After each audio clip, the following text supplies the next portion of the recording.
want to mention to you people that will presently or at some future time see these tapes, and in many instances, even now, and especially later, you will feel quite properly as though you walked in the midst of something. Since we started the audio and the video taping, it has been 3 years or so that I could say I began to talk in a quite specific way, in more of a scientific mode.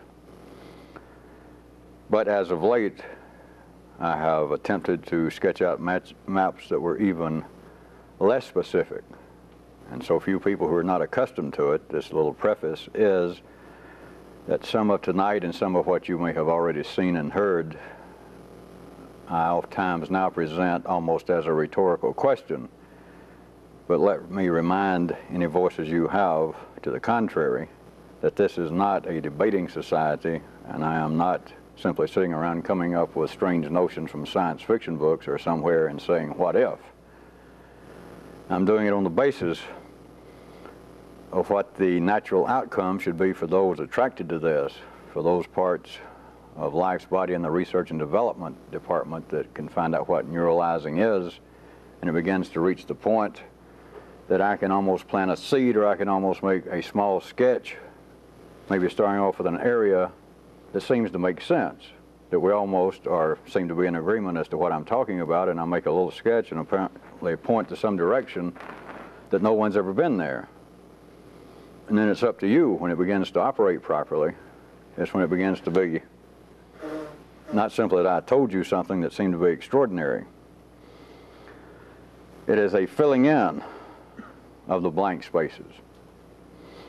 That is my preface for the night, if not the month or the decade. And part of that had to do with what I was going to say initially. I have been threatening to bring out more exposition on my terms about parallel times. And I'm going to sketch it very briefly. Try and picture this, and try and shake yourself loose. I'm assuming that probably this term has been used in science fiction. I haven't checked with my science fiction aficionados here if there are any left. So I just feel certain it's been used. And I didn't seem to have the energy to think up a new one, because that's what I called it when I first pulled this map in from the land of Oz.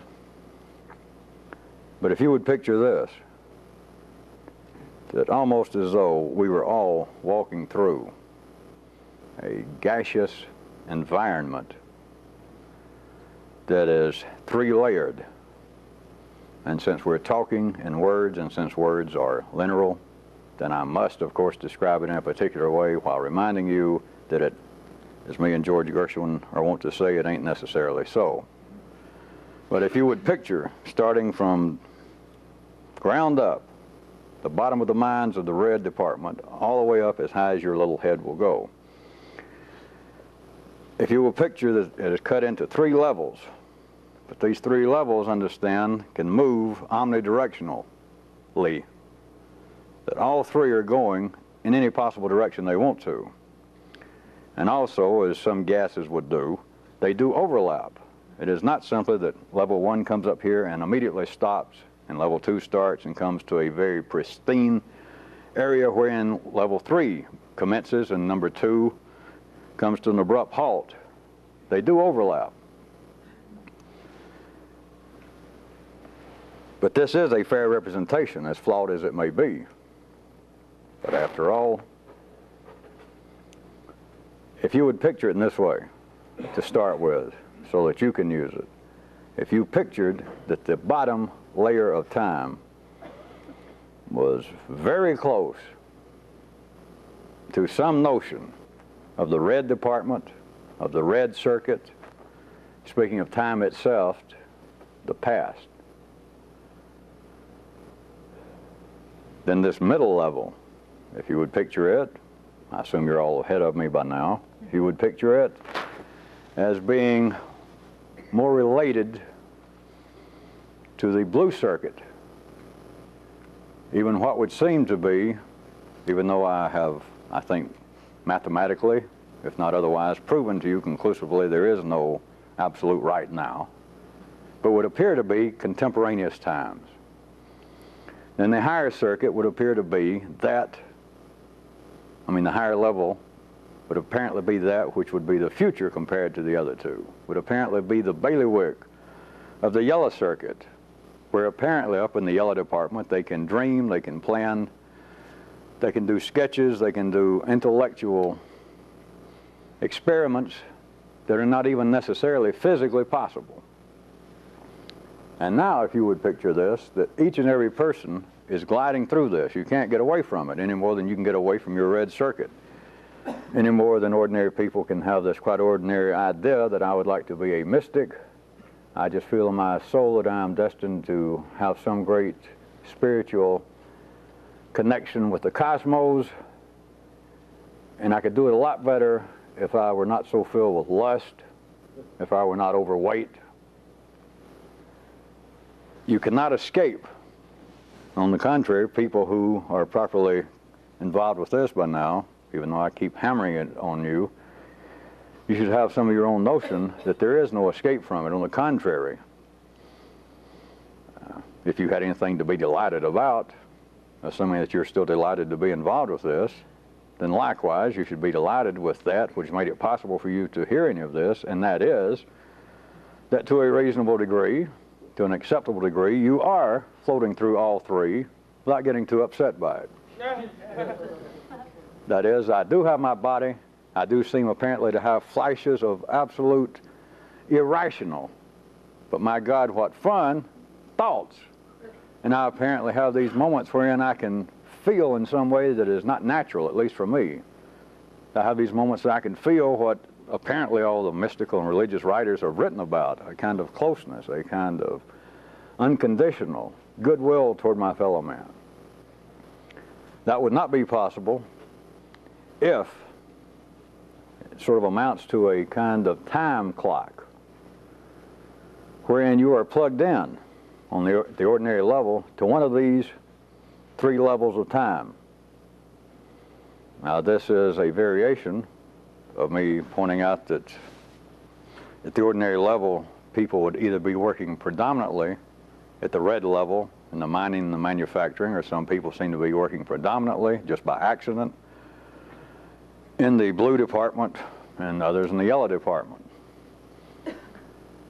But there is a very specific connection to time that I am not going into very deeply, as I warned tonight. But time is a very specific notion that humanity has, and it is based upon a very specific something that is not recognized. And it's not as simple as what the yellow circuit would call time. But you have, in the corporation of life, everyone working on a time clock, and there are some people walking about today that they are in touch with. They have no choice with all three levels of time. They're all three moving, regardless of what they are. But their time clock is plugged almost directly into the lowest level. That in a sense, they are living, walking past. It is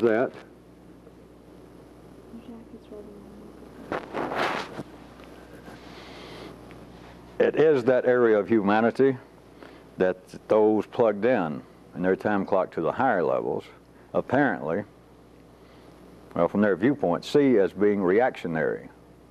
That is the segment of humanity that those who are plugged in at the second and the third level of time, they see them as being backward. They see them as being uncivilized. They see them as being unsophisticated, uneducated, troublemakers, throwbacks, contributing to the real civilized aspects of society. And by the same token, those in the middle would be looked upon by those on the top. Not quite as bad, but those that were plugged in at the highest level of time look upon even the one directly below it, the one in the middle, as being a little sketchy, frivolous. They may be educated, they may be fairly hip in a kind of cynical manner. They may be able to carry on conversation, they may know how to order wine, and yet when it gets down to it, they're not all that dependable. They can come up with what apparently is an interesting idea, and somebody that's plugged in their time clock up at the highest time level can make some comment, and they seem to just fall apart. Everyone is walking around plugged in their time clock predominantly to one of those three areas of time. Now, the reason I have conjured up this picturization is that linearly it is almost impossible, even though I repeat it 4 or 5 times, to talk about parallel time, or for me to say the past is not gone. And I don't mean simply that what you did this afternoon in some kind of Hollywood science fiction manner, that this afternoon when you were washing the dishes and you dropped a glass and broke it. I'm not saying that somewhere that one instance is still going on. But by the same token, the notion that strikes consciousness as it is, that there was a past and it's done for, is not true. The past is alive. If the past was gone, there would be no D-force. If the past was gone, there would be no future. If the past was gone, there would not even be the illusion, the apparent real illusion of some contemporaneous time. Everyone is plugged into it, and it's as though, under routine conditions of their life, that is where they are living. That is where they are feeling. That is where they are thinking. That there are people walking around, and they may have a college education, but they might as well be Nero or Attila the Hun. Of course, this is an expansion of me making reference to Alabama. It's not a place where people live. Alabama is a place that lives in people. The time can change. I'm about to end this sketch. But let me point out how the time can change. It can change in one person. Here's an example that all of you should be able to get some feel for. Let us say that someone apparently plugged into, or obviously, as far as apparently can be obvious, are plugged in way up high, either in the mid-circuit of time or even up in the upper one. Either upper lower class yuppies or lower upper class yuppies. In other words, right at the top of that midsection of time or right at the bottom of the top section. And they go into a bar, they're dressed correctly, they are sophisticated, perhaps they work in research and development at IBM.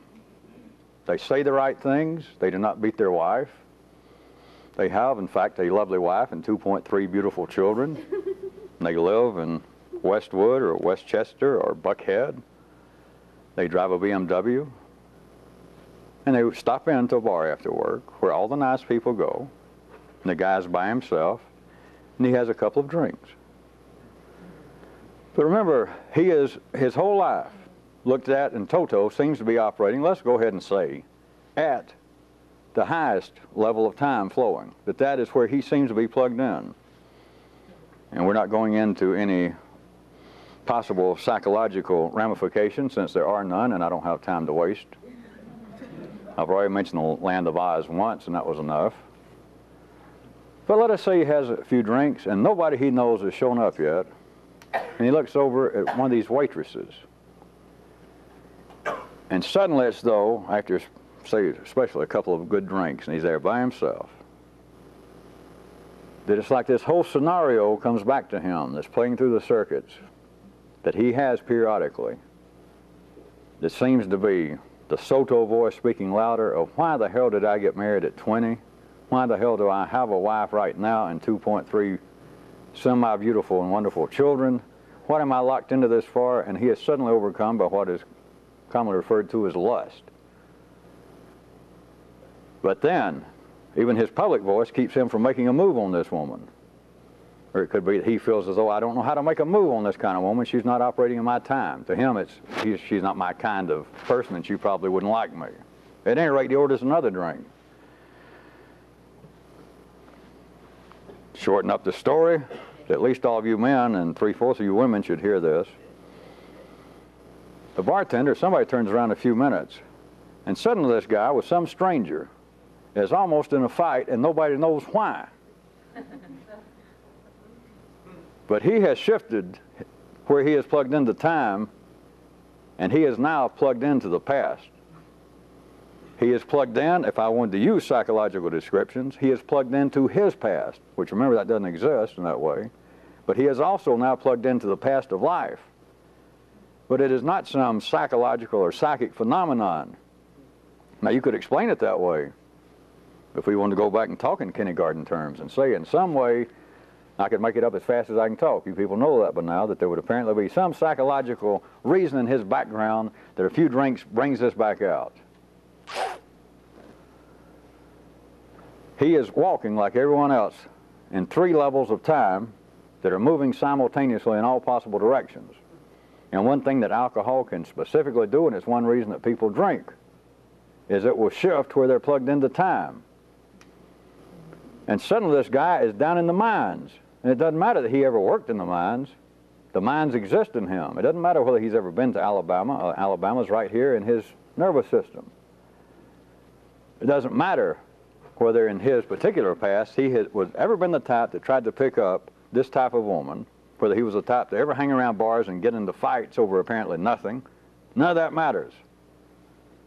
But there he is, standing at the bar, looking like Mr. Up-to-Date himself. There it is, these 3 levels of time, and him plugged in right up here like he should be, being fairly gracious, courteous to the bartender, smiling at other people that look at him. 20 minutes later, 3 drinks later, instead of him being plugged in up here, he is plugged into the past. He is plugged into life's past, that now apparently for some unaccountable reason, I just made up any number of reasons to put words on it, he is now having very angry words, the kind of thing that you would never expect to see him doing with some other stranger at the bar. And you could say, if you're ordinary, all right, what brought it on? Was it drinking? Did he get upset that he wished he was single and trying to pick up a woman and realize his wife's waiting with supper? I'm telling you, scientifically, if I'm going to use that word much longer, it has shifted where he is plugged in, and he is now walking in the past. Paragraph 2.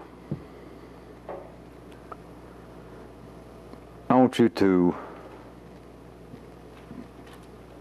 very simply and physically, as opposed to non-physically, consider the senses again, the so-called 5 senses.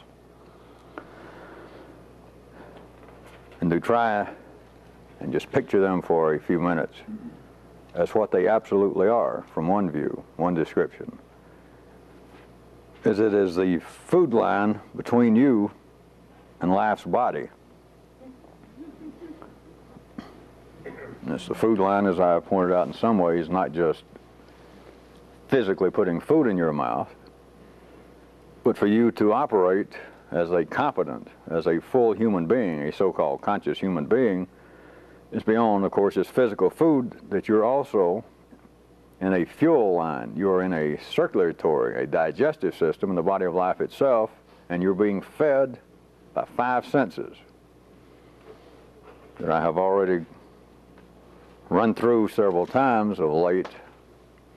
The fact that nothing takes place, whether it apparently is going on in the digestive system or whether it's going on up here, without information coming in, something that alters the biochemical status of wherever you were up here at that time. Now I want you to consider a little bit further. I am almost tempted, and since I'm not going to, I'll get the best of both possible worlds and, of course, point out that I was almost tempted and then tell you I'm not, but you can have it both ways. To point out to you that the time has come to look upon the brain itself as a 6th sense. But I decided not to do that. Exactly. But I will point out that the brain could be looked at as sensory central. And to point out one more time that the brain is,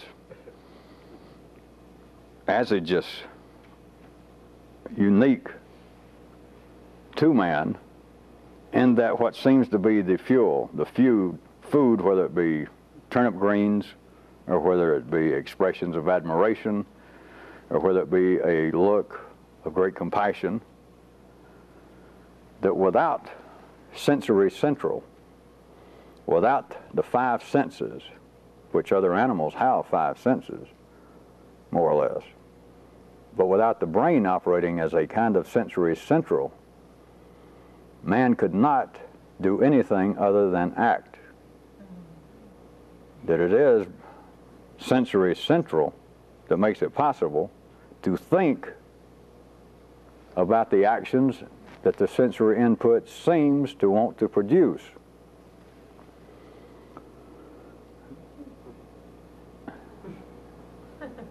Now, several things I want to crudely sketch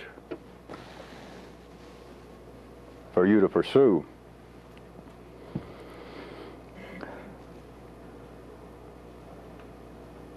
One being back to this eternal question that I have yet to state as simply and directly as I'm about to, but which some of you have already written me notes, offering this kind of rhetorical question about what if, or it seems to be what you're saying. The more I ponder it and neuralize it myself, I seem to have run into this roundhouse. And it is, what comes first in an apparently closed system? For those of you keeping track of such things, I refer you back to my fail-safe burglar alarm system, wherein there is egress with no, that you can get in and you can't get out, or vice versa. But if brain sensory central, the brain itself, is in charge of producing thoughts about the input that's coming in through the senses, and that apparently the brain, where all the information ends up, through a biochemical process, creates change in itself.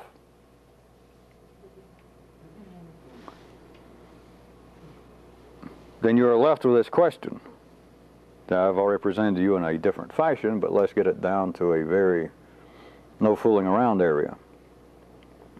If the brain evidently can think about the information coming in and then make changes on itself, where did all this originate? Because it was already in some kind of condition before this new information came in.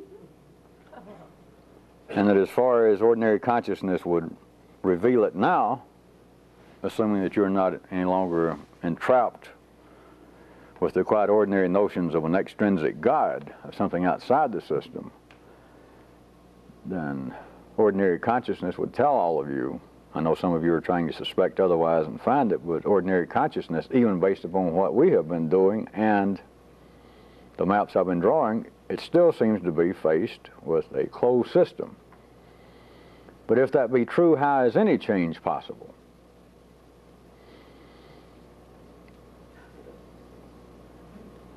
Now, behind that rhetorical question, behind that crudely inchoate map, let me point out a very strange phenomenon to go along with this, that everyone's familiar with, but you never looked at as being a strange phenomenon. Because ordinary consciousness always looks upon the mundane as being strange.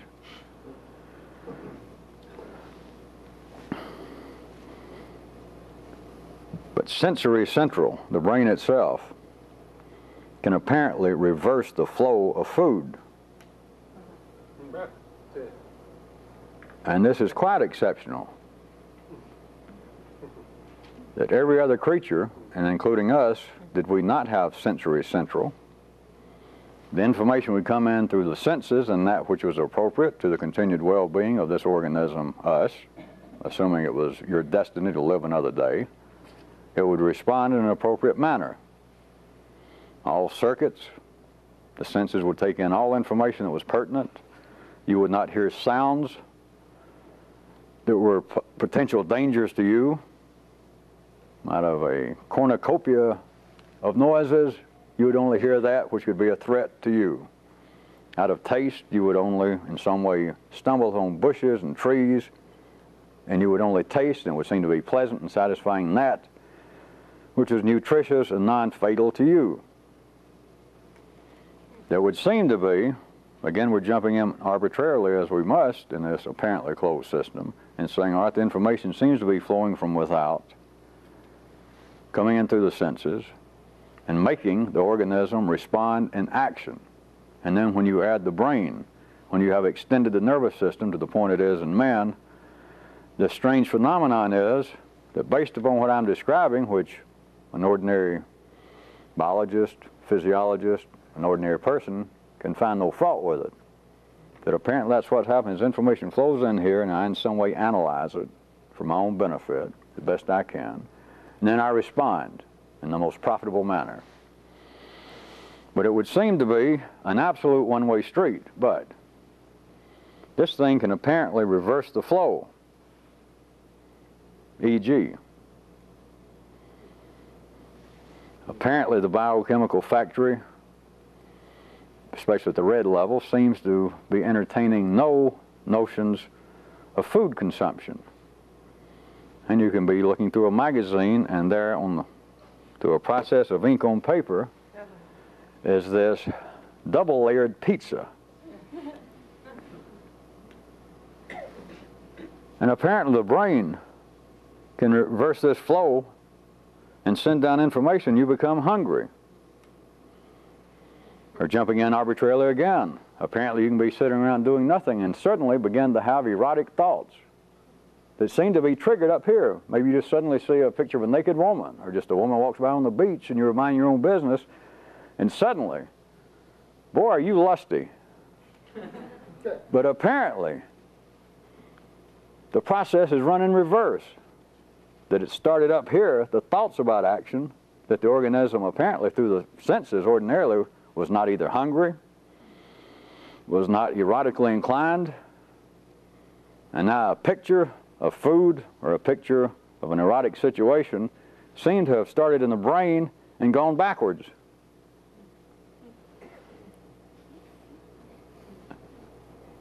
Especially you people who may jump into this at some time in the future in the apparent middle that I spoke to originally. Let me say to you again, I'm not pointing out things in some manner to say, hey, I noticed something nobody's ever noticed. There is a purpose to this, or boy, have all of you wasted your time, which is no longer funny because you know you haven't. I'm just not going to sketch much more tonight, but there is a specific something of prime importance, of prime use, that you can find yourself on the basis that apparently through the brain it can reverse what would be the normal process to every other creature that you can perceive.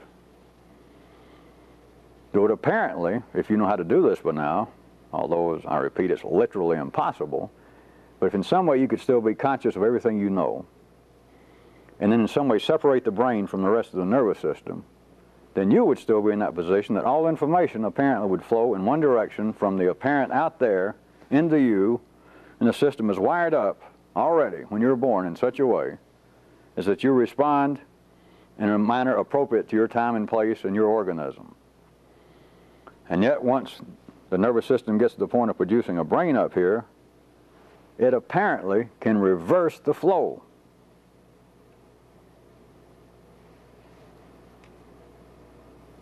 I said it was a strange phenomenon, and I stand by that. Right quick, see if you can separate some more rough sketching. That is, see if you can separate human words from sound. That is, hearing is one of the five senses that we have in common with many other creatures without a brain on this planet and in creation. But there is a biochemical power to words that is normally unrecognized.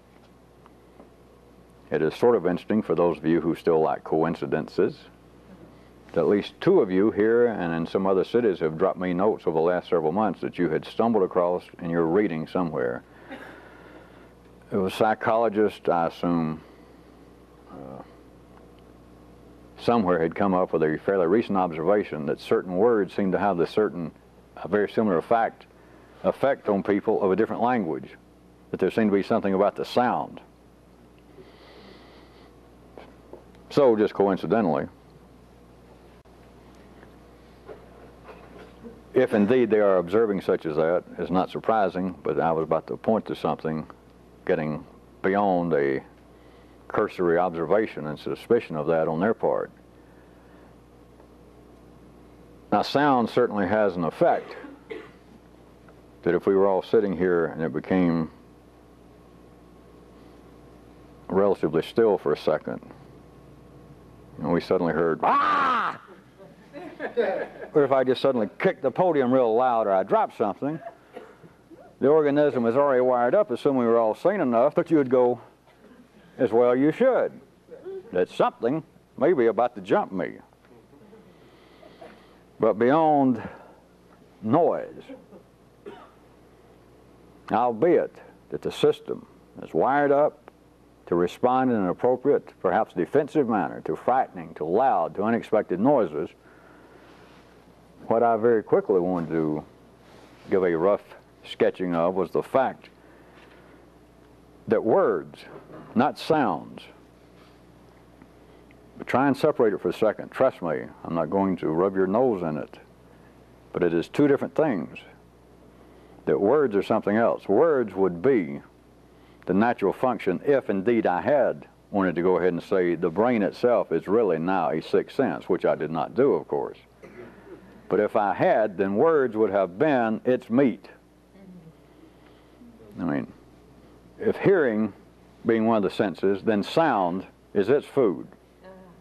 Then if I had said that the brain was indeed likened to a sixth sense, then words would be its food, not just sound, not noise. It would have to be human words. But it is a biochemical reality. I started hinting at this some months ago when I threatened to drag you, if possible, into a world of mathematical language, or to drag you close enough that even some of you got certain whiffs, certain views that I was perhaps getting somewhere far beyond any idea of symbolic logic, that it was something else, and this is close to what I was threatening. It is a biochemical entity, words, and it has a power beyond native language, and it has a power beyond sound or noise, but sound without words, that would be the proper food, be the native food down in the red circuit, that words themselves operate somewhere else, and that words are carrying a biochemical energy. Now, I have hinted about other ways in which this conveyance may be flavored, the kind of emotions that people seem to do, of someone acting, of a minister pounding, of a good public speaker having his planned gestures, an opening joke, little hills and valleys and slowing down, visual background, music playing in movies that would apparently be working somewhere else. But I am telling you specifically, not that those do not have any effect, but words themselves have a specific biochemical energy, that if the brain in fact were to be considered as a sixth sense, then words would be the fuel carried along that particular line where you would be plugged in and being fed by life's body. It's words. Let me give one possible example. This seems to be quite apparently valid in the ordinary world, that a psychologist, a writer, a friend, but it may sound better to attribute it to a psychologist, a man with credentials, a man who spent 8 or 10 years in school, and surely it amounted to something, that he can be dealing with a patient that seems to have great stress, fears, phobias, that the person says, I am sane, generally speaking, I'm educated, But about 3 years ago it started, and it just gradually increased in its intensity and its frequency, that I get up in the morning, I start to leave the house, and I am just absolutely overcome with fear to step out of the house. And they in fact have a name for that, which I can't recall, if I ever knew it. And the psychologist listens. And then he says, let me narrow it down the way psychologists work. He gives the man some reassuring words. That he apparently points out the obvious, that yes, you are here looking at your background you filled out for my nurse. You are educated. I can see you, that you're sophisticated. You've got ordinary sense of where you are. And this is not unusual, what you have. The name of it is, whatever it is, phobia. In fact, it's increasing today. So do not be alarmed. But now let me point out, it's not going to be magic, but let me point out to you. You get up every morning at 8:30 and leave the house, right? You're supposed to get in your car to be at work at time, yes. All right, in this city where you live, there's surely a minimum of 750,000 people getting up and leaving their house almost at the same time. Yes, I know that. Each day during the time it takes for the normal early morning traffic jam for people to get to work, there is no record of anyone having been killed, that is murdered, mugged in their car on the freeways getting from the suburbs into town, right?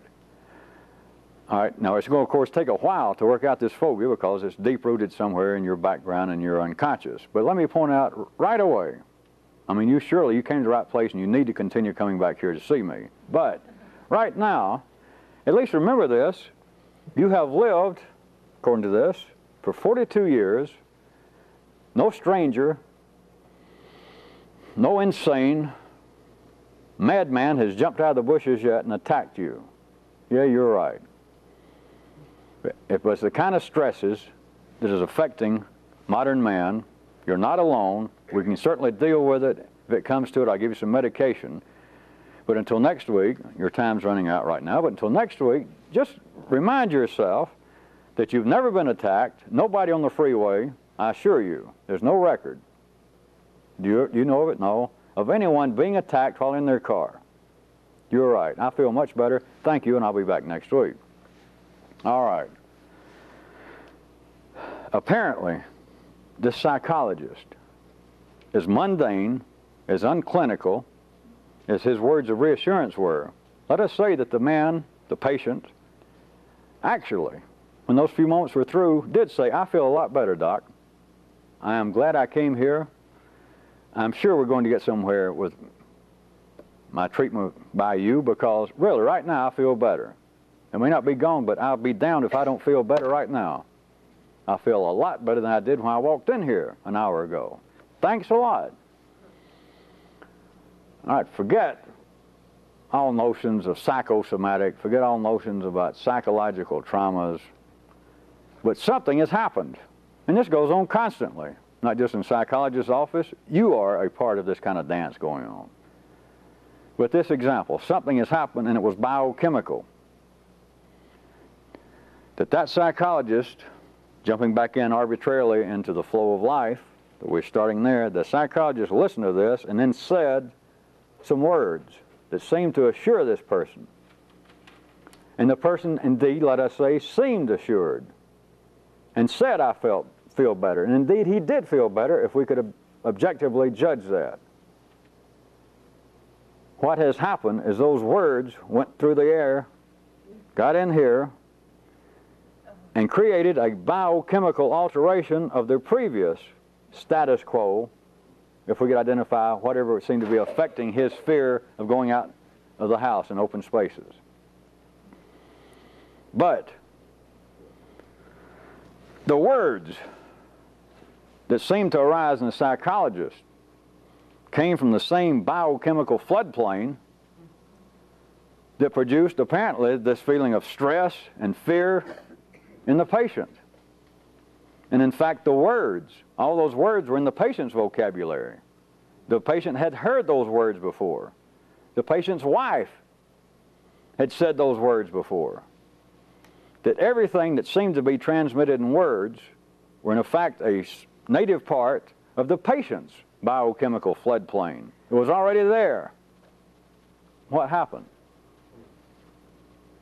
How did this take place? And do not ignore it. Don't say, well, somebody's imagination, because remember, we have already established. Well, I told you we'd established, damn it. There is no such thing as imagination. Even that which is not real is not imaginary. It's just real temporary. But how are you going back that apparently words arose from somewhere and had an effect? That is a biochemical, a real effect that could be measured, that could be seen if it was worthwhile and you had the equipment, or if you just get conscious enough, you can see it without the equipment and save yourself a lot of money. You don't have to go to laboratories. Did this actually happen, that it biochemically changed something in this person's brain, but where did it come from? You can't look outside the system and say, well, wait a minute, there was some kind of magic took place. Something came from outside the system. Let me give you a couple of more things. One is, do you remember the question that I have thrown on you before that sounded rhetorical, and I have made some effort to point out to you, of course, that it was not. But when I have drawn up these examples and then ask you the questions of why it seemed to be that some kind of words or wisdom, when it comes external from you, seems to have, to say the very least, the greater impact.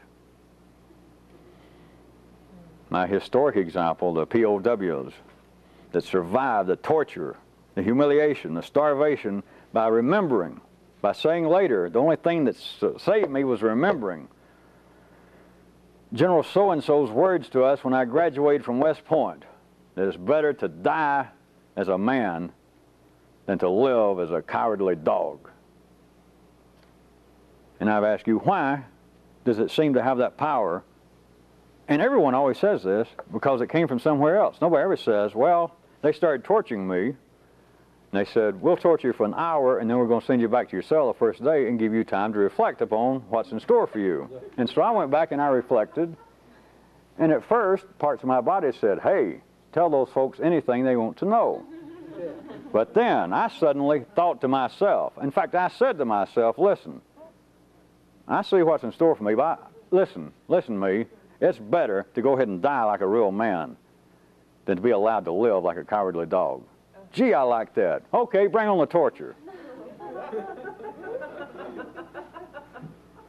So I assume by now all of you remember, and then I ask you from several different directions over the last 2 years, why? Why does it seem to have that impact when it apparently is extrinsically based? The information, as simplistic as it may seem to be, when you write it down in cold words,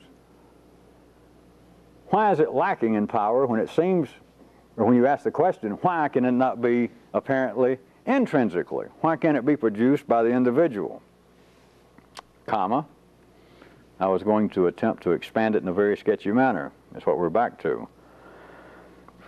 Is how about it this way? A person's sitting in the bathroom reading Reader's Digest, a little page of points to ponder. And it says, no man can love his neighbor unless he can love his neighbor's faults. You thought, my God.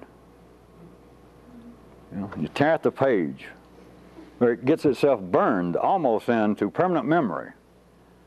Almost a mystical experience while being closely connected to porcelain.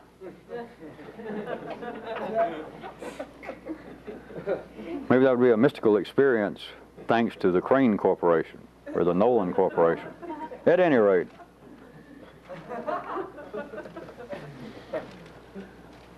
what I was going to sketch for you a bit further, this apparent question that I keep presenting to you and keep hinting and telling you that there is something very important there that you can find out, that you can experience, that's part of this unseen world going on. Try and neuralize it in this manner, of it being a matter of life moving about energy to make certain areas grow that otherwise could not loose themselves from their present, their own biochemical position. I say neuralize it, or if you want to, I'll just tell you that's it. You can have your choice. It's it with a comma, of course.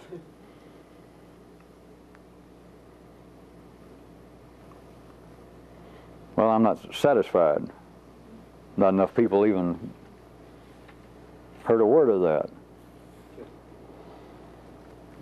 What is it when people are preaching? What is it when people are giving public lectures? What is it when someone is saying, here is how to have a better love life? And people show up.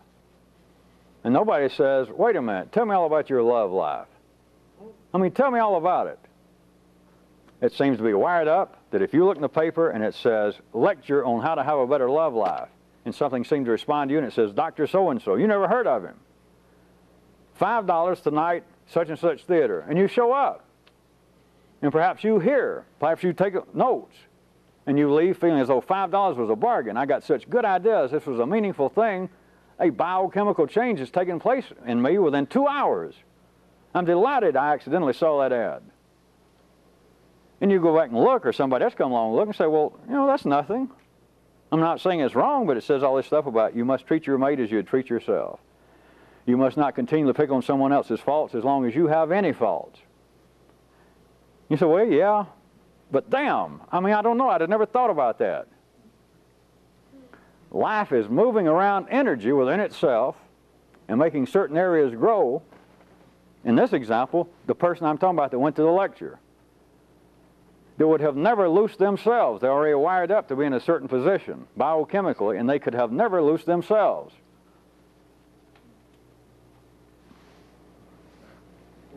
All right? I'm still not satisfied.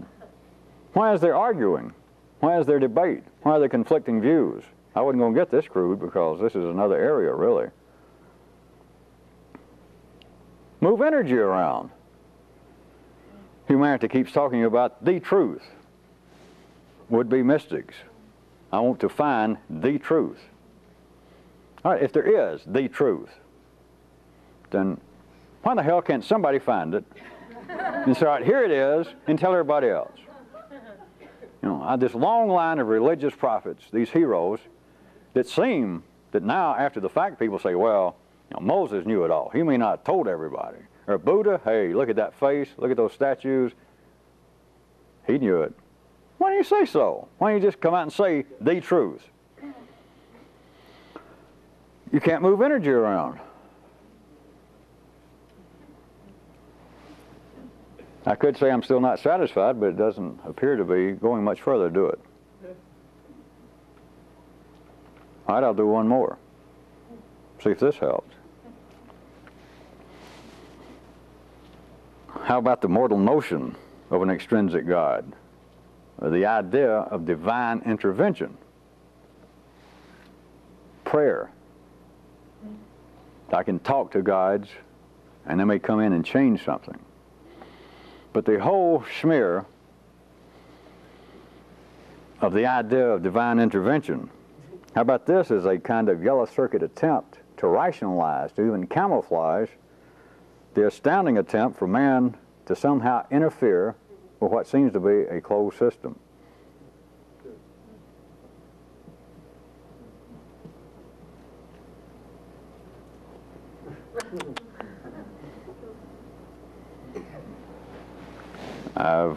I know, given you numerous ideas, sketches, some even more specific than this, about where the idea, or one description of where the idea, where the notion, where the feeling of an extrinsic God comes from in man, in the nervous system.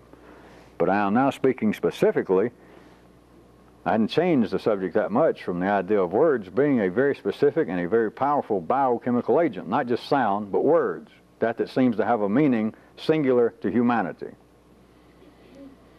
It's that the idea of a God, this whole notion, and that something extrinsic to this system, periodically, if not almost every day, can come in some way divinely, through its magical powers, intercede in the life of man. Don't any of you get a glimpse of what that is from one view? It is like the yellow circuit rationalizing that which it knows in some way is impossible. That is, how can I help myself?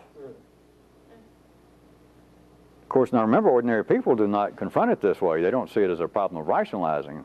I'm talking singularly to a group of people, I thought, like you, that there is no help, there is no change, nothing can happen, and yet it apparently does happen. I apparently read a book, I apparently went to a lecture, and at least a few hours later, within a few hours, I felt as though I was a changed person. What about the feeling, the claimed experience of many religions of being converted?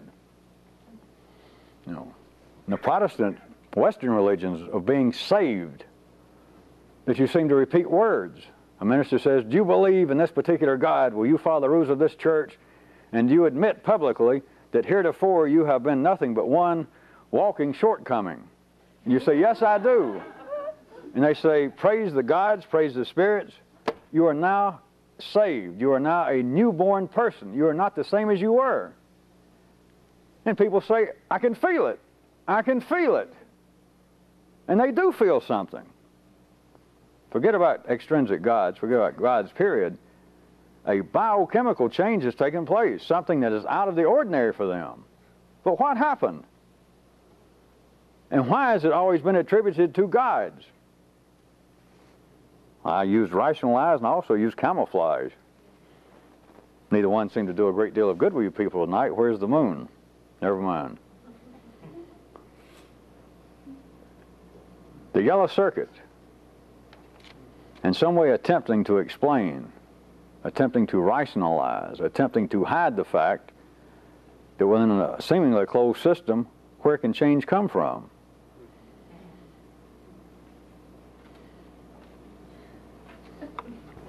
Semi-new paragraph. We'll try this. I'll back up a little.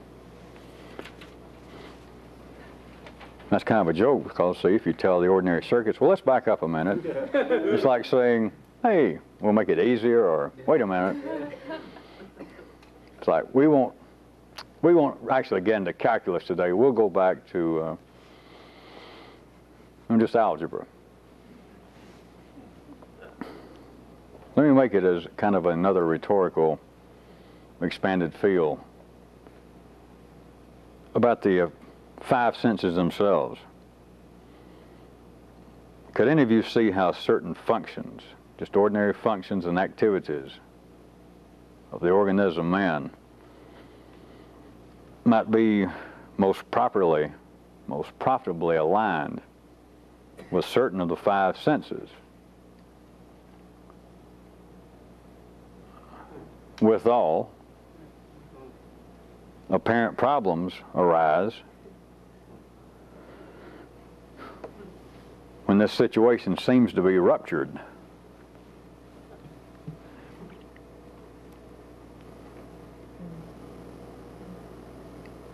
I'm fully aware that I've got to give an example because I'm fully aware that here, up until now, I doubt if anybody in here followed it. So here it is real quick. What if indeed I had said that the brain was like a sixth sense? Which I didn't, but if I had. And then what if we took that all-American, everyone's favorite function and activity, sex, and I turned your attention to the fact that obviously, just right off the bat, taking the five senses, some of them surely, I mean, there's just no question, are properly involved with that activity. Touch. And of course we can continue. According to your particular peccadillos, I guess we could cover all five senses. You know, some people say they like to hear, somebody, their partner, talk dirty to them. The smell of the other human being. The sight, of course. But, remember I said apparent problems. That's what ordinary consciousness adjudges to be problems.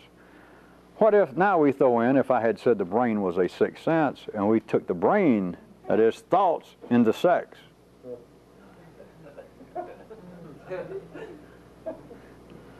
Well, I suggest to you strongly, since we're getting a bit better reaction, the heart of what ordinary consciousness now judges to be perversion, no matter what it seems to be physically, would be very, I suggest to you, if you heard me in a certain way, would be very close in sound to what I just described. Don't worry about perversion of touch, perversion of smell, perversion of sound.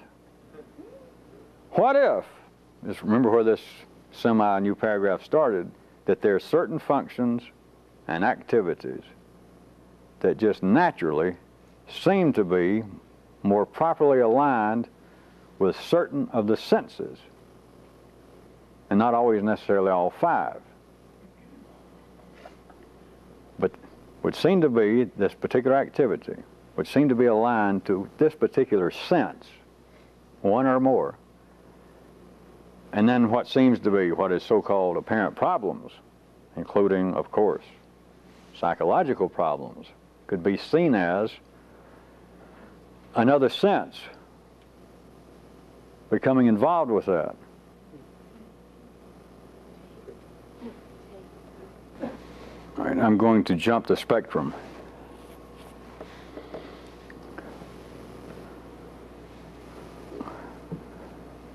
There is a very specific way that you're going to be confronting shortly, in which you could see all of this thing, as being the active attempt to surrender, which of course would seem to be a contradiction in terms, but it is an active attempt to surrender to higher forces.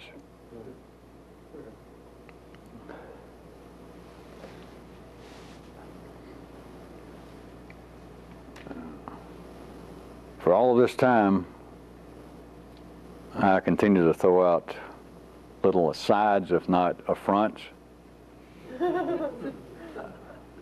concerning the ordinary use of the word love. And I have admitted to you, although some of you already felt it, but I admitted to you that I've had numerous attacks outside of you people by the U.S. mails and by people out in person. It happened again the last several weeks, that apparently all this is very heartless. And of course they have to attribute that to me. You're apparently very heartless, and so whatever you're up to is heartless. But let's take the word love, as we're going to have to shortly. There is, of course, a reality behind this. It's not imagination, and it's not that humanity is incapable. There is a reality.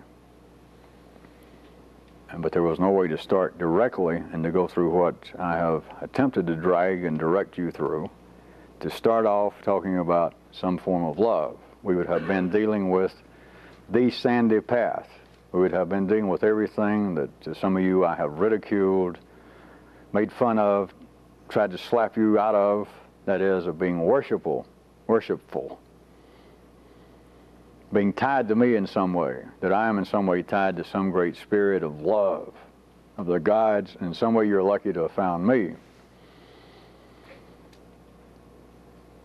But the word love, in a sense, is life's basic message of growth that has been coming out through humanity. And I just was confronted with, accidentally sitting somewhere a few hours ago reading something with one eye, and it was retelling something of a message of a backwood preachers in the 1920s. And whatever the purpose of the article was. But here it was, a backwoods, uneducated preacher, and he was saying, my friends and my brothers and sisters, the secret of all of this, of course he was operating within the context of Christianity, which doesn't matter, but he was saying the gods, the message of all religion is love. And you brothers and sisters are going to sit there and say, well, why hasn't it worked? Humanity's been talking about love, and I say to you that everyone looks to his fellow man. They look to see love to come from somebody or somewhere else. But the scriptures, the holy books tell us that the gods made us in their image and that they are love, and hence we are love, and you're looking in the wrong place. You're expecting that which does not exist in the places that you expect it to come from. That's just as true as it can be. You know, if you drop off the hardwired connotations of love and gods and religion,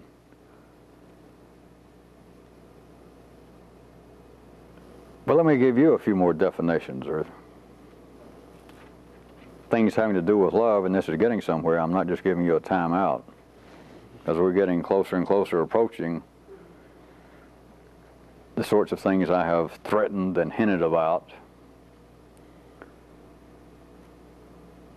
But on a personal level, love becomes a person's favor of growth. It has to be your approval of change. But change in the sense, if I was going to actually hand out definitions, I don't always watch my words when I say this, but change, the way I'm meaning it now, would mean that which is growth in the sense of the chord progression, that it is inalterably running back to C. And every time it runs through the progression, it expands. Whereas other places that would seem to be change, I should say, instead of change, quote, turn into, wherein I would be connoting the sounding of the D chord.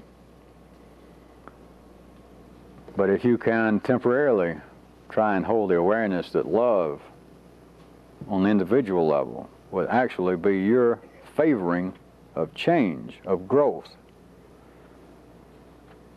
then if you just take it on that basis verbally, on this biochemical sound basis of what I'm attempting to roughly put into words, can you see then why at the ordinary level, if that indeed was the definition, on this biochemical sound basis of what I'm attempting to roughly put into words, can you see then why at the ordinary level, if that indeed was the definition, that at the ordinary level no one is capable of it? That it is all conditional and the person can't help it. That you cannot at the ordinary level favor change. You cannot favor growth. You can't do it at the basic individual level. That yes, I love you. I lust for you. I love you. But something's wrong. You're not the girl I married. You're not the guy that I met 2 months ago. We're drifting apart. Something's happened since you have gone back to graduate school. Something's happened since you have graduated from school and now are an attorney or an engineer. Something has happened now to you since you have a successful record out. Now that you have a book out that's selling, something has happened to you, and hence our relationship that was not true back when you were a starving writer and or musician. Something has happened to our love. And what they're saying, they can't help it. What they're expressing from one area in life's building is, under these conditions, I do not favor growth. I do not favor change in you if it's going to take you away from me. I'm just using the, of course, mundane words that humanity has historically used. But under the conditions of what we're attempting, what I've been attempting to do with you people, it comes to the point that you have got to be able to feel what you understand. Not write it down, not simply write me back all these interesting notes that I enjoy, not only to be able to activate the yellow circuit in ways in which would have never happened with you, but it comes down eventually, that you have got to be able to feel what you understand, or you're going to be left with that off-expressed sensation that many of you have, that I feel almost impotent at times. I have times I feel as though I understand everything, and then I seem to be confronted by the immediate need to act, to do something, and I seem to be as helpless as I was when I was 6 years old. Life has always told the truth when it said love is the answer. I'll throw in real quick, I doubt, well, why should I have hope or not? The thing about real acting is getting close to love, as opposed to mechanical acting. But you have got to be able to feel what you understand, not know what you understand, not simply understand what you understand. Life without us getting specifically involved with it, life indeed can seem merciless. It can seem ruthless. That you don't need me. You certainly don't need a rabbi or a minister or anyone else to tell you that in certain areas life just apparently stinks. That people kill each other, people kill their children, people are starving on this planet. And if I gave everything I've got, every cent I could lay my hands on, I might be able to feed 3 or 4 people besides myself, and God knows how many billions are starving. Life feels for humanity, but it does not feel for humanity on an individual level. It feels for humanity in that whole structure, that whole building. But that includes feeling for all 3 time levels simultaneously. It includes feeling from everyone, for everyone, from this apparently abstract, unfeeling, unphysical pencil pusher up in the yellow department, up in the R&D division, all the way down into the minds of a guy that apparently could beat his wife, can throw his kid against the wall on the weekend when he's drunk and break his arm and not care. It feels for it in toto. It has to, or else it would be dead. There has to be that kind of apparent conflict going on, or there would be no change, there would be no growth. But then the feeling permeates humanity. No matter how successful someone is, at the horizontal level, the feeling permeates everyone, coming and going, I know. Some people apparently worse than others, but it permeates consciousness that in many ways life just stinks. It is unrelenting in its harshness. I can look at areas every minute. I don't have to read the papers. I can sit here and I know enough already that I could sit here and cry the rest of my life. Assuming my tears would hold out, I can think of one thing after another that is just absolutely unconscionable. I feel like if I had the strength and the knowledge, I would start cutting off my fingers. I'd cut off my arm if I could stop some of that.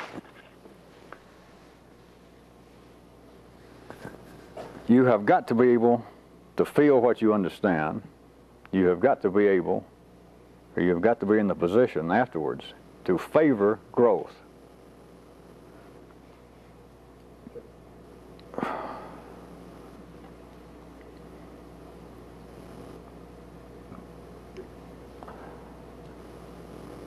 There is a part of what has gone on heretofore that some of you people outside are getting this tape now or at later times. Some of this I know sounds disjointed and you're not sure what the apparent background or premise. But there seems to be a kind of diffuse sense of a community with you people.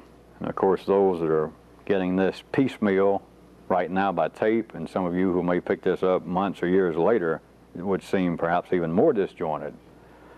That in fact I apparently have kicked at the ankles of mechanical communalism. But it is necessary. It is as necessary as feeling. And even though I have done very specific things and said and sketched very specific maps to try and interfere with a mechanical sense of a community spirit, that Yeah, it's us against the world. Nobody understands anything but us. We're an ark. The whole world, by and large, stinks. You can't trust anybody. We'd be better off to stick together. I wish that he would ease up and let us all buy a big piece of property, or I wish even better yet, he would demand that we all buy a piece of property and put up a barbed wire fence and we all move there and stay there at all times unless absolutely necessary, because I trust these people. I feel like that in some way when I hug other people here that I'm doing it on the basis, on a good night, that I'm hugging another person who favors growth.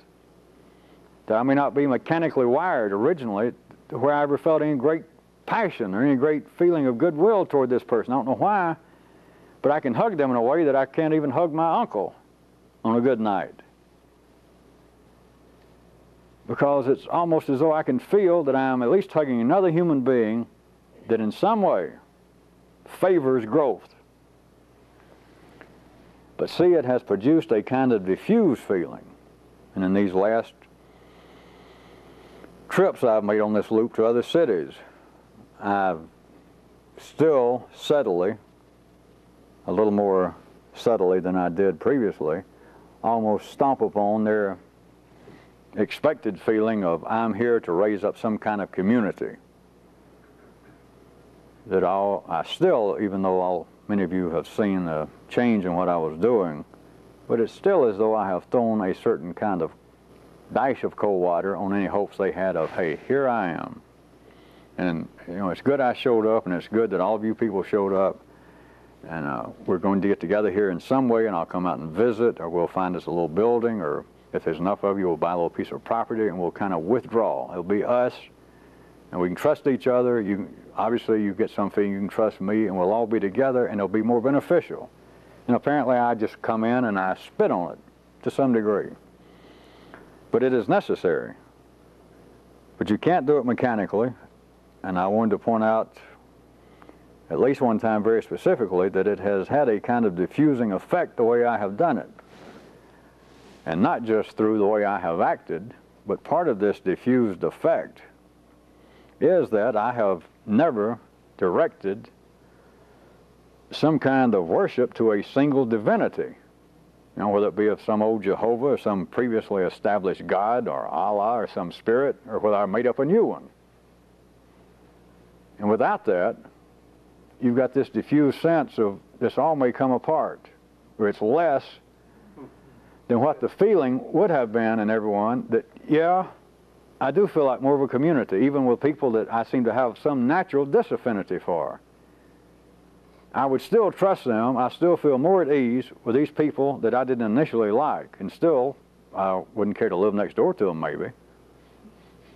But I feel safer, I feel better with them than I do anybody else in the world, maybe including my parents. But see, unless you have a single, this has been true up until now, a single divinity that somebody points out that seems to be the object of worship. Of course, on a lesser level, then is the prophet or the guru himself, like, worship God through me. Without that single divinity, there is this diffused feeling, because what I have attempted to do, which is what is becoming more necessary for life's purposes, is to point to you the necessity for these few people at these few years is to align yourself with all of life, that your allegiance is to everything. But the only way that you can have an allegiance to all of life, including the areas where people are starving, where people are killing each other, is that you have got to understand to some degree how growth happens, and then, of course, you have got to simultaneously favor growth. And that you have your own understanding. That I look upon this and I could cry probably non-stop, and yet it can't be otherwise. There is life growing, there is humanity growing. In as bad a position as anyone can apparently be in, I will be there eventually. We will all meet the same fate at this level. But without the approval of change, without the understanding of how change takes place, no one in this lifetime will ever experience the reality behind the idea, the word love. Now, enough of you here individually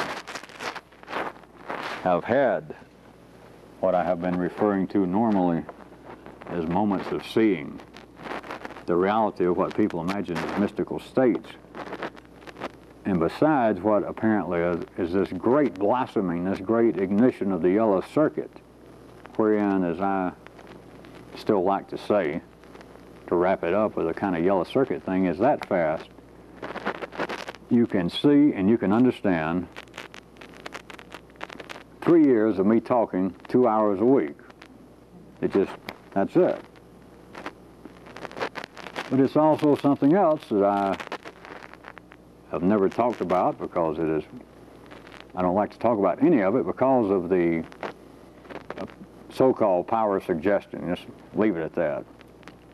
It's the same aspect of me pointing out that ordinary people, should they have an extraordinary experience, when it's over, they have to attribute, they have to align the experience, they have to define the experience on the basis of their previously established religious wiring system.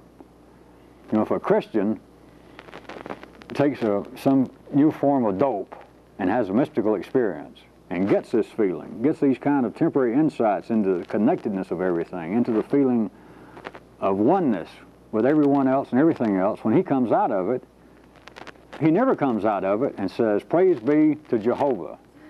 Boy, it's good to be a Jew. Or he doesn't come out and say, thanks be to Allah. The only thing he can contribute to is the Christian God. The only thing a Buddhist could attribute it to is the power of Buddha. The spirit of Buddha came back, transcended time and place, and showed me this. But that is that is the prime reason of me not talking much insofar as promises, or here's what might be possible, and here's some of the kind of experiences that I know some of you are having, and let me talk about it a little bit. It just suggests, and see, as much as possible, we're back to this almost thin line that doesn't exist, of me almost telling you nothing, while insisting, all right, it's not me, which I don't have to tell you that. You see, after it happens, I don't come along and take credit, or I don't look upon you and say, I can see what's happened with you. I felt something last Friday, and I know what's happened to you since Friday night. And then you look at me, and I say, huh? You know, and hold out my ring to be kissed, or, you know, wait for you to hand me your paycheck. You know, heretofore, it's just all been kind of vague. I just point out in a rather straightforward manner, this is what happens. You know, it's not God's. But without a single divinity, apparently, to worship, that somebody points out, you get this diffuse feeling of a sense of a community, that you're not sure where to put it. You're not sure whether I may disappear tomorrow. You're not sure that I may turn around just capriciously and say, everybody from this side of the room over, you know, get the hell out. I'm tired of looking at you, and we need to bleed this thing. That would almost seem to be that I can operate without any feeling.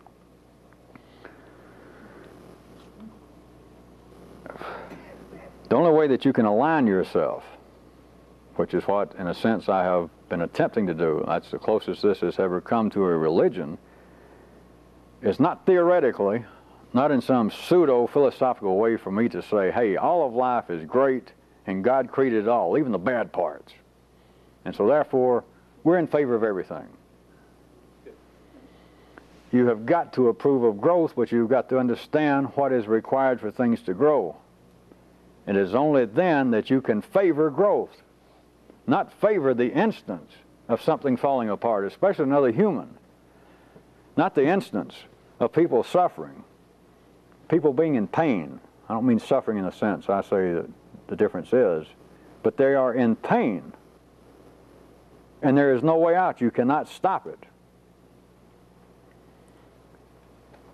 Without understanding how growth operates, you cannot approve of growth, and you cannot understand how life is growing and humanity is growing, and you lastly can have no feeling of love, the reality of it.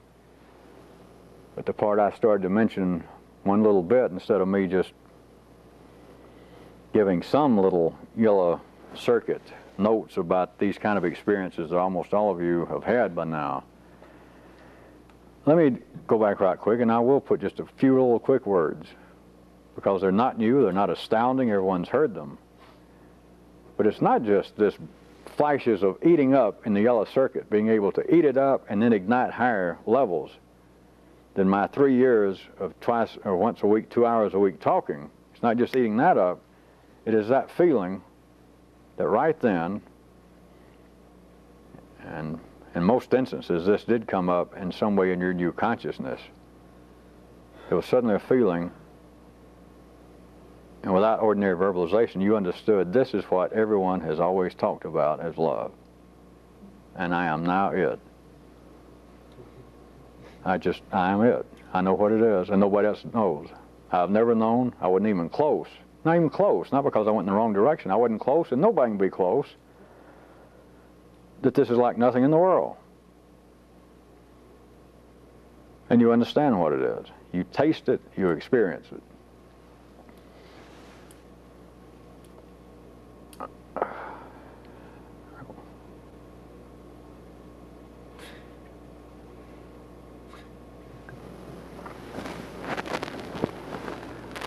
This, what I'm doing, I've been giving little hints, and I'm not about to break some great surprise on you, because I don't have a great surprise.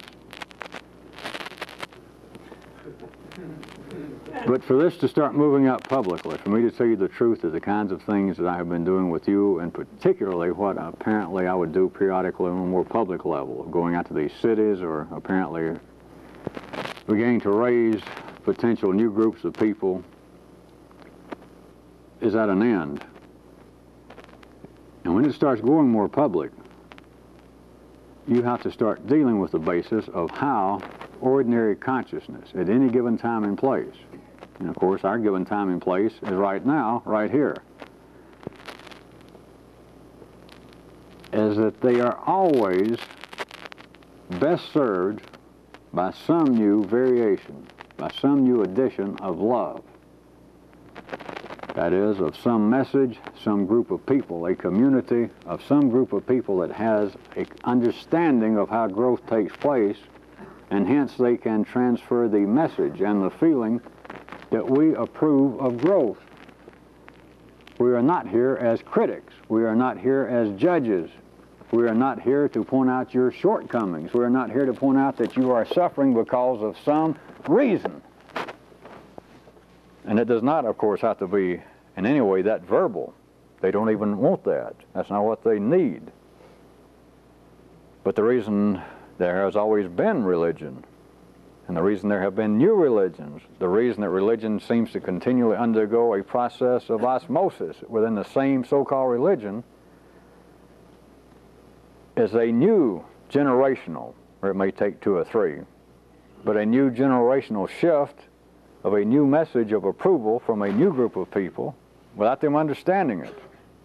It happens mechanically, but then periodically it happens that some group knows what they're doing, or somebody knows what they're doing, and then the group gets some understanding of it, that we understand what growth is, we understand it's inescapable, we understand that the process of growth is the process of life, we understand that the function of human beings in the body of life is to facilitate growth, and based upon this understanding we have no choice but to favor unconditionally growth.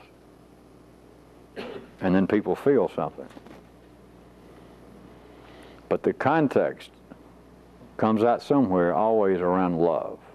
Of course, heretofore it always gets to love as being some manifestation of an extrinsic God. It is some netherworld ability.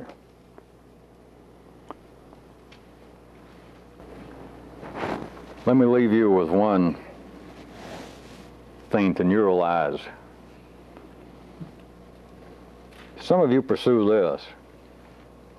Another way to try and approach your own view of love would be the voice of not I. It would be the very voice that ordinary consciousness, that ordinary people find to be the source of all difficulties, of all evil. Because the people, I'm certainly not evil, an ordinary person. I certainly am causing no difficulty. I would be, if everyone else would line up and agree to love your fellow man, I would fight to be first in line on this planet. But what if love was no more than the voice the correct voice, if you could hear it, of everything that seems to be not I. Mathematically, what if that's it? Then would you see why saying, love thy neighbor as thyself, is the message of the gods, and nobody can do it. Well, I could do it were it not for the unsavory voices of not I. In fact, if I hear any voices in me, urges to plunder my neighbor's house, to steal, the voices certainly aren't me. I'm not responsible. See, the demons, unconscious motivations, instilled in me by the unsavory actions of others. But what if love is the voice of not I?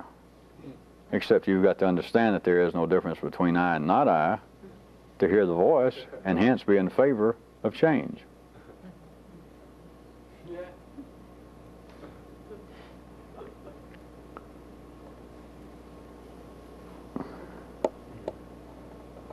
I'm pointing this out primarily to the people getting this on tape. Again, whether I'm trying to take into consideration, or I am taking into consideration, that some of you may hear this a month from now, and somebody might hear this 10 years from now. I've been giving tasks constantly of the people that I have been talking to since we've been taping here in Atlanta, and primarily I have had them cut off of tapes so that it only went to the people I was speaking to. I'm going to stop that, and we're going to get them on tape. But it's not necessarily correct unless I tell you of people who may hear this tape in my lifetime somewhere to undertake the task, unless I tell you specifically. If you don't get the specific message on these tapes from now on, and I say I'm about to give a task, and some group of you are in some city listening to this without me there continually in person or without my specific directions, this is the time to cut the tape off, to stop it. That's a direct order. But I had two tasks I want to give. First is, I want you to see on your own, very strongly, in line with something I mentioned already tonight. See if you can find your own examples wherein some human activity may be less than maximally efficient or pleasing by having certain of the senses involved where they may be less than necessary. My example of hinting to you that if the brain, for instance, were indeed a sixth sense, then it might not be necessary. It might, in fact, be interfering with the sexual activity to have it involved. I picked out both the easiest and the hardest one. So see what this can be of the kind of sparkling effect if you try and pursue it along the rough sketch I gave. The second one is between now and next week when we meet. We sure are getting great use out of certain aspects of contemporary society, are we not? To wit, shopping malls. I want you to go out to a shopping mall, and I want you, within a reasonable length of time, an hour or so, I want you to go to 5 people, other shoppers, people in stores, and I want you, just in the kind of conversation that you might ordinarily fall into, of speaking to someone 30 or 40 seconds or a minute, I want you to speak to them lovingly. That is, in full favor of growth. You understand, that does not exclude the person you're talking to. That I want you to speak to them lovingly. Now, I'm not hinting at words. You know that by now. I'm not saying to go in and say, "Ooh, I love you." I want you to do the kind of conversation that does not seem to be extraordinary to them. That if you walk into a clothing store and you say, I like the new fashions. Is this the brand new look for the fall, the summer? And they say yes. Then I want you to engage them in the kind of conversation that you might, or an ordinary person might ordinarily. No strange or weird words, but just a little conversation with them. But I want you to do it lovingly, parentheses, my definition. What I want you to try and feel. Use the words to start with, but while you're talking to them is be an entity that is fully in favor of growth, not excluding that person. They're part of it. I want you to do it with 5 people, and then as soon as possible, when you get through the 5th person, as soon as possible, if you can do it immediately, do so. If you go on your sneakers, leave that mall and go out for a 35-minute walk or run. I know some of you can't really run. And for that 35 minutes, I want you to try and locate where feeling is. But I want you to do it absolutely as soon as possible. One other condition. When you get through talking to that 5th person, if at all humanly possible, I don't want you to say another word until you get out and do that 35-minute run. Don't talk to yourself, but don't you talk to another human.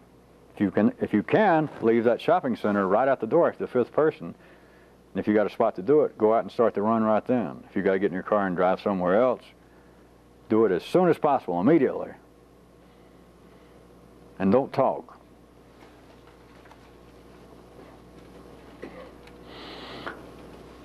I had some good things to read from you people, plus I decided to bring you something. Throughout the years up here, since you know I don't really make speeches and I really quit writing except keeping notes now so that we can keep track of the tapes. And I write notes sometimes about what I think I'm going to say, and sometimes I write them afterwards of what I did say, and sometimes I don't. But over the last several years, I have started on several occasions. Let's get a new camera angle since I'm changing the subject, and here we go. Started on several occasions to refine the actual indivisible reality behind what I see, what I'm in touch with, that I have called the primal flow. That there are other ways that if we live long enough, that I will point out other aspects wherein the primal flow can't really be talked about. And that ordinary consciousness, I'm sure with ordinary people that would hear me mention it or read something I might have written, so back to that old thing of, well, you're just talking about God, or if it was a more up-to-date quote, New Ager, that say, well, you're talking about whatever their term would be, the great cosmic spirit. And all of that's included, but the primal flow eats it all up. I mean, you take all those terms of God and you throw it in the primal flow, it's like throwing an elephant or a Hershey drop. It's just gone. But there are other ways in which I could describe it for particular reasons. And something came over me. I decided to write down. I sat down and wrote down some of the ones that, all of this I keep written up here above the yellow story I might tell you. And it doesn't exist until I actually say it to myself. I know it's there and I know where to get it. And I keep most of it shut up. But I decided to sit down for either a various or a diffused reason, if you like that one tonight, to give you a list of some of the things that I could and may one day use it if I don't lose what I wrote down, because once I write it down, it's almost gone. There are ways in which I could specifically take the primal flow and tell you that that is almost a void, that anything I say about it beyond, since I've now labeled it the primal flow, that anything I say beyond that is a lie. But I could take it from a slightly different shift, a slightly different view, or to talk about some specific way in which it affects humanity, that it seems to manifest itself in at our level in behavior and thought and feeling. But if I did that, and I probably will if I don't lose this list, now that I've written it down, you know, it ain't my responsibility anymore. But I have a feeling that some of you might like this, that each of these I could have used and may use for a very specific purpose. And of course, some of you, I'm going to just read it, and you won't be able to write it all down, but some of this, I suggest, in a positive manner, might strike you, and you might be able to run with it. And of course, if you do, then I'll somewhere get the message, and that'll be one less thing that I have to recover. But ways in which I could divide up through purpose, through activity, through the way in which it manifests itself, at the level of humanity, the primal flow. Are you ready? The exceptional factor,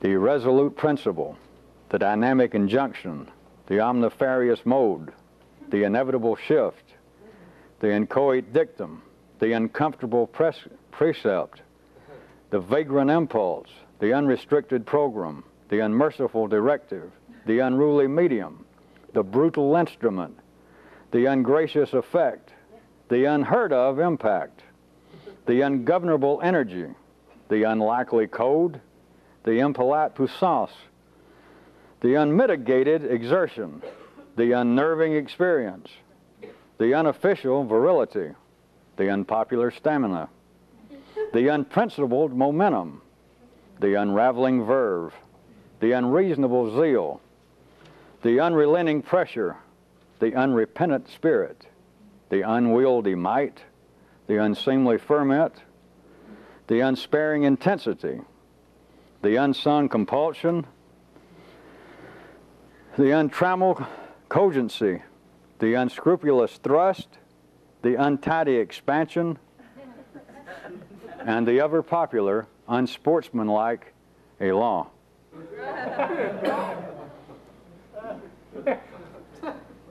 There is one other that I guess I'll mention, since I don't believe that we'll ever get far enough for me to ever touch on it, but I'll throw it in as a postscript, would have been the infamous underwear principle and unction. Good.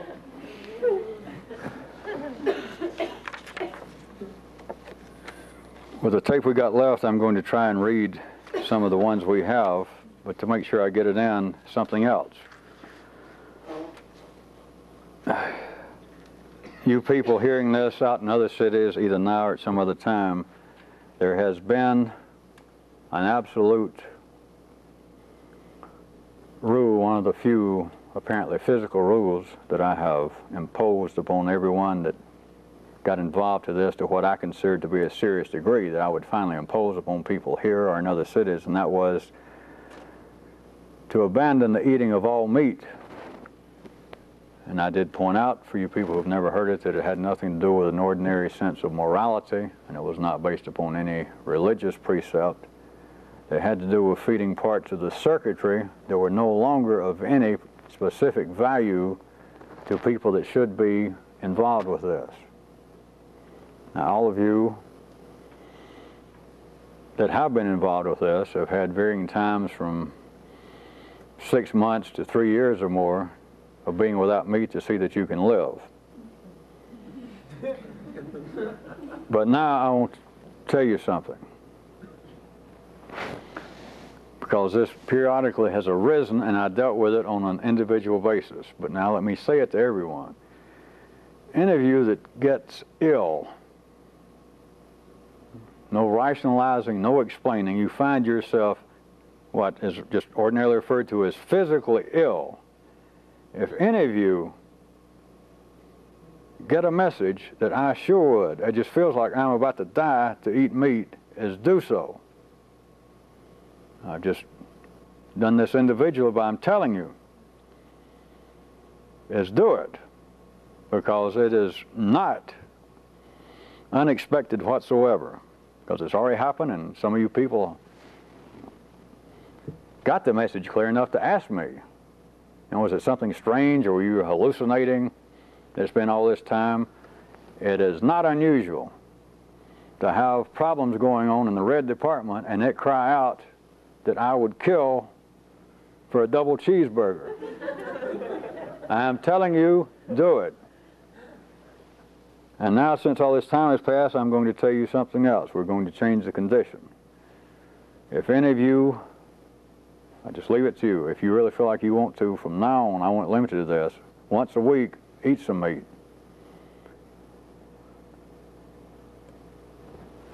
It is not necessary that any description I was about to throw into you, that any of you ever feel about it this way, and I'm not trying to in some way shortchange you by now saying once a week, if you really feel like you don't have to excuse it or explain it.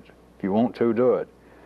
And I'm not trying to apparently give a little bit with one hand, take away, but, and you don't have to think about this every time. I'm not trying to ruin it for you. Because some of you, this was never going to affect in this particular way. But it is not uncalled for you to have a knowledge as you walk up and order, you know, a fish dinner or a lobster tail, or that an animal was killed that you're about to eat, and you know by now that you could have gotten along without it. And don't give me a story was killed already in somebody else. We're not here playing some pseudo game of morality. And as I said, I'm aware of the fact some of you this will never strike, and I'm not telling you that you're shortchanged. But it is not improper for you to have an awareness that a cow or a fish or something was killed, and you know that it's not necessary that that had to be done for you, because you have been going on for years without that. I'm not trying to ruin it. I'm not being funny when I say that either. But henceforth, since you people know it, of course some of you don't even, that are hearing some of these tapes, did not even know yet that I impose such a rule. And for you, I'll leave it right now unless I get at some time more specifically involved, and I may reinstate the rule for you for a while. But I have allowed absolutely no eating of meat. There's just, for reasons that went no further than I've already mentioned tonight. But from now on, if any of you want to, but let's consider this a rule. You do consider a rule if you want to, once a week. Not on Thursday. Don't do it on Thursday, but if you want to. I'm going to read a few of these.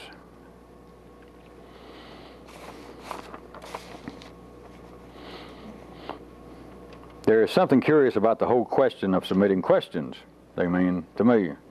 It seems that questions can come from one of two places, either some form of ordinary problem in search of an ordinary solution, or as a result of a further excursion into the land of the unlikely. The hitch seems to be that in the first case, an answer probably won't do any good, and in the second is unnecessary. Besides, there only seems to be one real answer to all possible questions.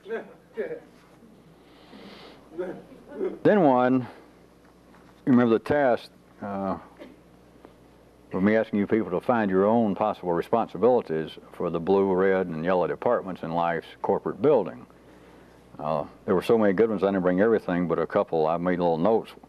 One I just individually liked is one person mentioned another possible responsibility up in the yellow level was the protection of trade secrets.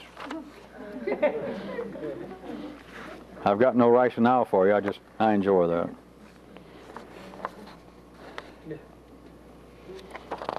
I've got a couple of good ones I'm going to try to read fast because the whole thing is good. Last week, if you recall, I asked all of you to consider, although everyone didn't grasp what I was asking, of what other possible way if humanity was still basically like it is, as you perceive it to be, and what other way might apparent out there work as opposed to how it apparently works now. Now, one person gave kind of this: what if time ran in the other direction as to how it apparently runs now? What if the flow of time, as ordinary consciousness perceives of it, was reversed? That is, events would flow backwards. What sort of universe would be perceived? It gets better. To start with, the process of destruction would be seen as that of generation or construction. Take people, for example. Birth would be perceived as people sprouting from the earth. Burial sites would be the equivalent of our maternity wards. People would suddenly come out of the earth fully clothed with white hair and wrinkles, etc. The concept of motherhood would be tied to the earth in a very direct manner. Instead of Mother's Day, people would celebrate Earth's Papa Human Day. People would proceed to get more excited as they would grow old in this reverse universe. More hair would grow and the skin would get more tense and youthful-like. We can follow the life cycle of, let's say, an engineer. He would proceed to walk backwards to the IBM plant and get on with the job of dismantling a computer, which would be perceived as progress. He would walk backwards to his alma mater and hand his diploma back to the dean of engineering school while shedding and forgetting all knowledge that he ever had.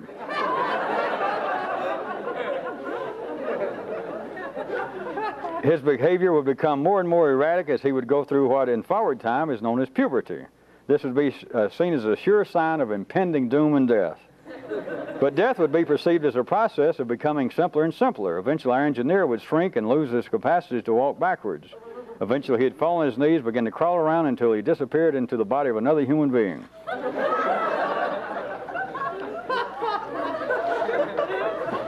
At a wider level, the history of civilization would be perceived as things becoming more and more primitive, a sure sign of progress. The conquistadors would ship back all the gold from Spain and bury it back in America, while Columbus would eventually proceed to return to Spain and disappear into the body of some woman in Italy. Philosophers would make simpler and simpler statements, but politicians would be voted out of office just by walking backwards, by backwards walking citizens. Jewels would be taken from wings and watches and returned to the earth. Whole civilizations would proceed to shed all their complex structures and become more and more primitive. Fantastic honeymoons would follow divorces. Preachers would preach on how everything is getting better. In this reverse time universe, a reverse time universe, and yet who would notice that nothing had really changed from a forward time universe? Concluding comment? One more I can't resist. Somebody in here has come up with a whole new genre of which Kairos would be proud. Me asking about a different world, and they came up with a series of little short notes they made called "The World Would Be Different If, : and on each page they gave me one. I'm going to be sure that Kairos sees this. The world would be different if food could scream when you ate it. The world would be different if success was based upon what you lose and not what you gain. The world would be different if Mrs. Smith actually made all of her pies.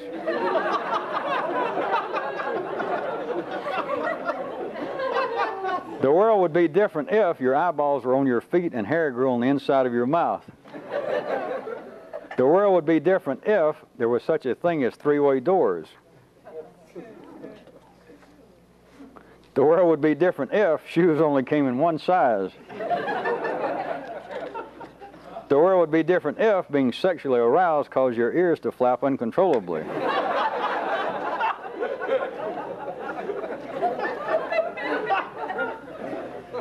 The world would be different if people saw sounds and heard smells. The world would be different if sanity was judged by the kinds of brand names you use. The world would be different if nothing happened until 100 years ago.